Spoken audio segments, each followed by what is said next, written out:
प्रेमा तुझा रंग गुलाबी, हे काय जेवणात मीठच नाही. रोजच रोज हे असं बेचव अन्न खाऊन कंटाळा आलाय मला. कधी आळणी तर कधी खारट, कधी बचकभर मसाले तर कधी पानचट चवीच्या भाज्या. मेस बदलली तर 1-2 महिने बरे जातात, पुन्हा पहिले पाडे 55. खरं तर मला स्वयंपाक करता येतो, पण करून खावं म्हटलं तर हॉस्टेलवर परवानगी नाही. परवानगी असती तर मी पोटापुरतं तरी बनवून खाल्लं असतं. घरी सांगितलं तर घरचे म्हणतात, तू शिक्षणासाठी राहतो आहेस, बाहेर अभ्यास करणार की स्वयंपाक. तुमचं सुद्धा खरं आहे म्हणा. स्वयंपाक बनवायला मला 1 ते 1.5 तास लागेल, पुन्हा ती खरकटी भांडे घासून ठेवायला लागतील. नको रे बाबा, सगळा वेळ त्यातच जायचा. आधीच अभ्यास थोडा कठीण जात आहे. गावात सगळं सोपं होतं, इथे शिक्षणासकट सगळंच अवघड. अभिलाष विचार करत होता.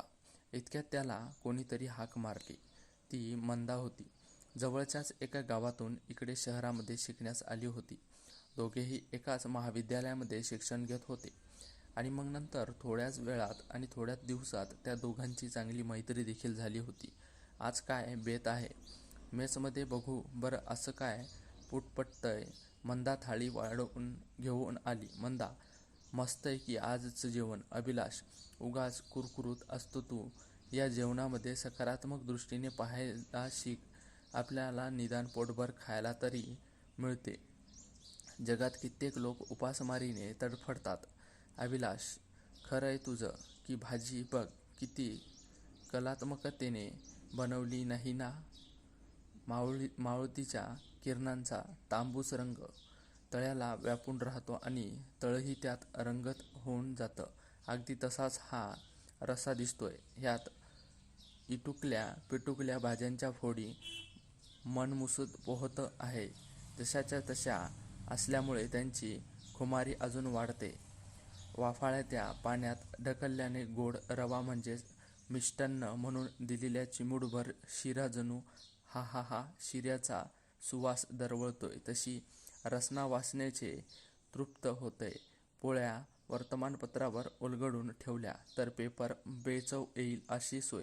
मंदा, तुझा अपराध कळतोय मला. बरं, गुपचूप नाव न ठेवता जेव, एवढंच म्हणायचं होतं, पण तू बोलायची एकही संधी सोडत नाहीस. अभिलाष, अगं पण मी तुला बोलत लावलं नाही ना.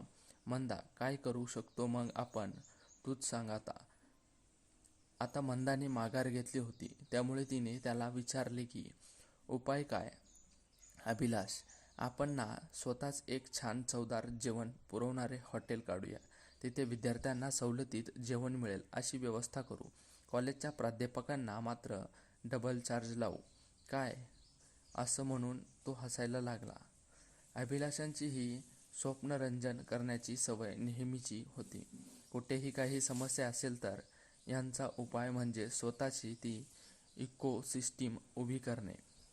बाग, इयेथर, कॉलेज, हॉटेल असं सगळंच तो स्वतःच बनवणार होता. अभिलाष पुढे बोलत होता. त्या हॉटेलमध्ये ना आपण रोज पक्वान्न देऊ. ज्याला जे आवडेल त्यांनी ते खावे अशी सोय देखील करू. सगळ्यात महत्त्वाचं म्हणजे पैसे तुम्हाला वाटेल तितके भरा आणि सुविधा घेऊन जा. म्हणजेच खूप लोक येतील खायला. चांगलं आणि आवडीचं जेवण असल्यावर लोक खूप पैसे देतील. मग त्या पैशातून आपण एक लॉज उघडू. तिथे निवासांची व्यवस्था देखील करू. तिथे आयतं जेवण आणि टेन्शन फ्री आयुष्य असं दोन्ही मिळेल. आता टेन्शन फ्री आयुष्य तो कसे देणार हा प्रश्न आमच्यामध्ये मंदावला सुद्धा पकडला होता. पण अभिलाषला बोलताना डिस्टर्ब केलं तर तो अजून पकवतो हे मला माहीत असल्यामुळे ती नुसतंच त्यांच्याकडे पाहत होती. तो काय बोलतो ते ऐकत राहिलो. या व्यवसायातून आपण रगड पैसे कमवू. मग आलेल्या पैशातून एक बंगला विकत घेऊ. तो बंगला आपण चित्रपटाच्या शूटिंगसाठी भाड्याने देऊ. आणखीन पैसे. यापुढे तो काय बोलला ते काही मंदाला ऐकायला आलं नाही, कारण तिला मस्तपैकी डुलक्या लागत होत्या. खरकटा हात ताटात तसाच ठेवून मंदा पेंगायला लागली होती. अभिलाषाचं स्वतःचं बडबडीचं तंद्रीतूर तिच्याकडे लक्ष गेलं आणि त्याने तिला हलवून जागं केलं. डोळे कसेबसे उघडे ठेवून ती ऐकण्याचा प्रयत्न करत होती. अभिलाष आपल्या गोठ्यात 4 दुभत्या गायी, त्यांची वासरं असं काहीबाही बोलत होता. इतक्यात मेज बंद होण्याची वेळ झाली म्हणून तिथलच्या काकूंनी दोघांनाही हाकलून लावलं. मंदाला अभिलाषचे हे वागणे कधीकधी विक्षिप्त वाटत होते, तर कधीकधी महत्त्वाकांक्षी आहे असं वाटत असे. पण एक मात्र बरं होतं की त्यांवर मनापासून प्रेम करत असे. पण ते प्रेम अव्यक्त होतं.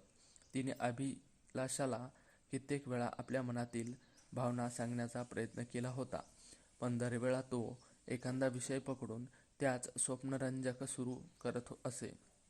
आज मात्र काहीही करून त्याला सांगायचंच असं ठरवून सकाळी सकाळी मंदाने अभिलाषला गाठलं. तिने छान चवचवीत ताज्या लालचुटूक प्रेमाची खून म्हणून ओळखला जाणारा गुलाब त्याला दिला. त्याला गुलाब पाहून अभिलाषांच्या चेहऱ्यावर हसू देखील उमटले होते.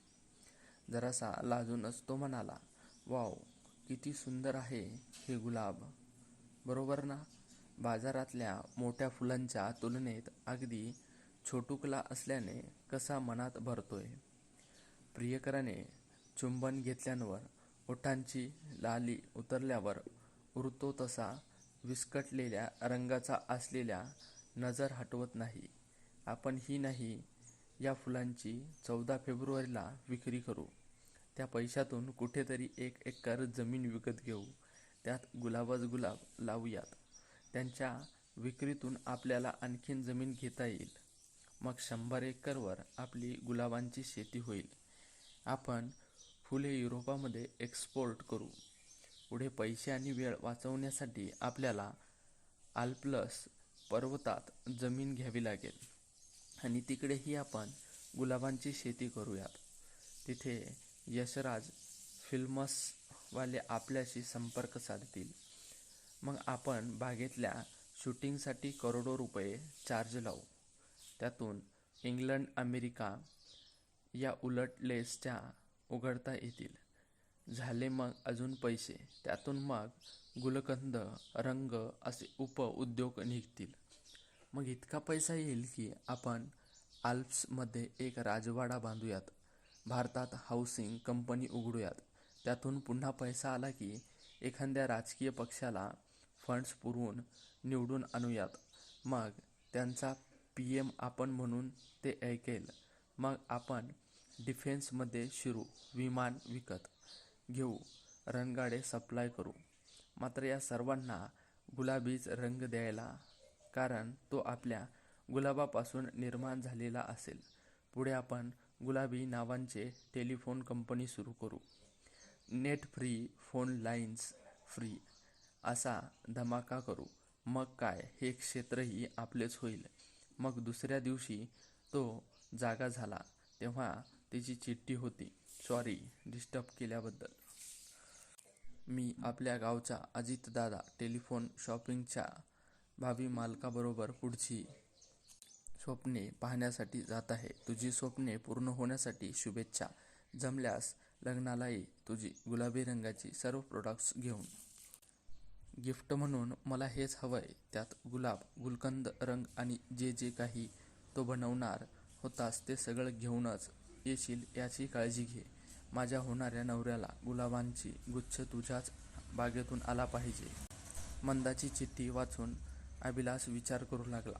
लग्नात मी टपोऱ्या गुलाबांची फुले असलेला सुंदर बुके घेऊन जाईल. जिथे लग्नाला आलेल्या एखाद्या मुलीला फुल खूप आवडतील, फुलाबरोबर ती फुले घेऊन येणाऱ्या मी सुद्धा तिला आवडेल. आम्ही दोघे एकमेकांच्या प्रेमात पडू आणि मग तिने मला लग्नासाठी विचारल्यानंतर मीही होकार देईल. मग आम्हाला एक गोड मुलगी होईल. तिच्यासाठी मी सुंदर गुलाबी फ्रॉक आणेल. पण तिचं नाव मात्र मी रोझी किंवा गुलाबो नाही ठेवणार. तिचं नाव मात्र मंदा असणार. माझ्या वेडापायी माझी होऊ न शकलेली मंदा." अभिलाषची विचारधारा नेहमीप्रमाणे अनियंत्रित वाहत होती आणि एकीकडे चिठ्ठ्यांच्या जवळ ठेवलेल्या मलूल गुलाबांच्या पाकळ्या ओल्या होत होत्या. अशाच प्रकारे आजची प्रेमा तुझा रंग गुलाबी ही कथा इथेच समाप्त होते. ही कथा तुम्हाला आवडली असेल तर व्हिडिओला नक्की लाईक करा आणि अशाच प्रकारच्या नवनवीन कथा पाहण्यासाठी आपल्या चॅनेलला सबस्क्राईब नक्की करा. धन्यवाद.